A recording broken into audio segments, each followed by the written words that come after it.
Sa iba pang balita, sabi po ni PNP Chief Bato, muli raw naging siga ang mga pusher at user mula nang suspindihin ng Pangulo ang kampanya kontra droga ng pulisya. Kaya hiniling ni Bato na ibalik ang kampanya kontra droga na tinugon ng Pangulo sa pamamagitan ng isang hamon. Nakatutok si Mariz Roman. Sabi ng Philippine National Police, sana ibalik na ng Pangulo ang kampanya kontra droga sa kanila. Habang suspendido kasi ang kampanya nila kontra droga, lumalala raw ang problema sa droga. Nagiging siga na naman daw ulit yung mga pusher, mga user sa kanilang lugar. Dahil sabi nila, wala naman pakialam ang PNP sa amin. Hindi na daw sila pinapakialaman ng police, kaya bumalik naman yung dating transaction, dating drug trade nila. So, kung pa pwede, we are ready to go back to war if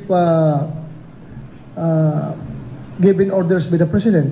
Mahirap naman daw kung si PNP Chief Bato pa raw ang magre-rekomenda sa Pangulo na ibalik sa kanila ang anti-drug campaign. Makasabihin niya, maghintay ka.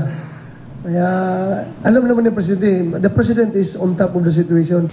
Pansamantala masuspendido ang operasyon ng pulisya kontra droga, patuloy pa rin nilang hinihiling ang tulong at kooperasyon ng publiko para makahanap ng tunay na epektibong solusyon sa pagsawata sa droga at sa iligal na operasyon ito sa lipunan.